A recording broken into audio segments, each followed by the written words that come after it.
Can a slow reader become a fast reader? Can a person with dyslexia learn how to speed read? Sounds impossible, right? But I did it. You're about to hear the story of how I went from being a slow reader with dyslexia to a speed reader and then to a speed reading expert and coach. So this is my story. Growing up, I always envied my classmates who were competent readers. They were able to read out loud without stuttering, and they were able to read quickly.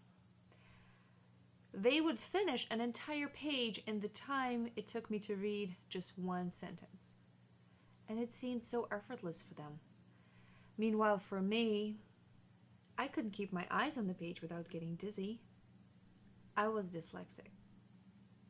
Nobody knew. We had a chart in our classroom which listed our names on the left and our reading speed on the right. My name was last.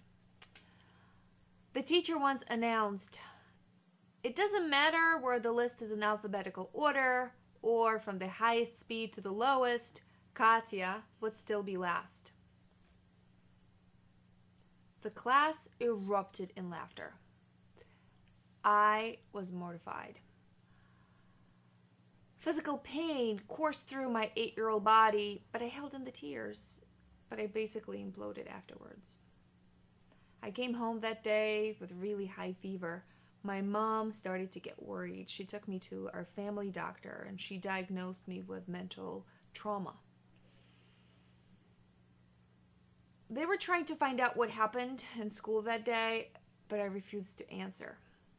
Dyslexia was my deepest, darkest secret, and I didn't want anyone to know I had trouble reading, even my mom.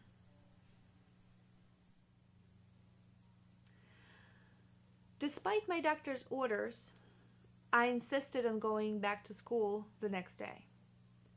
Why? Because if I missed the class, I had to catch up on my own by reading books and notes. And reading was my whole problem. Start to feel bad for little Katya? Don't worry, things got better for me in middle school. At that point, teachers assumed that we all mastered elementary reading skills, so they stopped testing for it. For me, that meant no reading tests, no reading charts. No one really cared how fast or how slow I read. All they cared about was class participation and exam scores. I figured out the formula, and I found a hack. As long as I listened attentively in class, I could get all A's. It was a whole different ballgame. As I listened to the teacher, I always divided the material into two categories: facts and concept. A good example of a fact would be there are 46 chromosomes and there are 7 continents. Facts need to be memorized. You either know them or you don't. You can't just figure them out using logic. A good example of a concept would be fractions. Fractions require comprehensive understanding, and that comprehensive understanding can be solidified by teaching it to others. So I put everything in one of the two buckets. Spelling needs to be memorized, so that was a fact, and grammar needed to be understood. That was a concept. I also early figured out that repetition alone was not a very effective way for remembering facts. So I created my own memory system using stickers, which I evenly distributed all over the walls of our apartment, to the obvious joy of my parents. Later, I discovered that this was very similar to the Loki system used by ancient Greeks and Romans. Well, my dyslexic brain was that innovative.